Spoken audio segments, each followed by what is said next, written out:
नमस्कार, मैं हूं अवनीश कुमार मिश्रा। आपको बता दें कि भोजपुरी में एक नई फिल्म आ रही है जिस फिल्म का नाम है नाम बदनाम। इस फिल्म में आप गौरव झा, काजल राघवानी, देव सिंह, हीरा यादव, विष्णु शंकर बेलू और अन्य कलाकार आपको नजर आएंगे। इस फिल्म के प्रोड्यूसर हैं शिवम गोयल, साव्या गोयल और डायरेक्टर हैं विष्णु शंकर बेलू जी।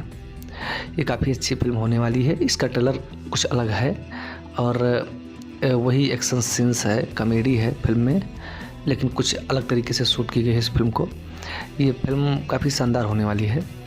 खासकर अगर बात की जाए काजल राघवानी की, उनकी ड्रेसिंग सेंस और गौरव झा की ड्रेसिंग सेंस काफ़ी अच्छी है और गौरव झा अच्छे एक्टर हैं, काजल राघवानी भी काफ़ी सधी हुई एक्ट्रेस हैं और ये फिल्म काफ़ी शानदार होने वाली है। ट्रेलर देखकर तो ऐसा लग रहा है। आप लोगों ने ट्रेलर ना देखा हो तो जल्द जाकर देख लीजिए। ट्रेलर काफ़ी अच्छा ट्रेलर है और बस इंतज़ार करिए कि ये फिल्म कब सिनेमाघरों में रिलीज़ हो या फिर कब यूट्यूब पर आए, कब टेलीविज़न पर आए।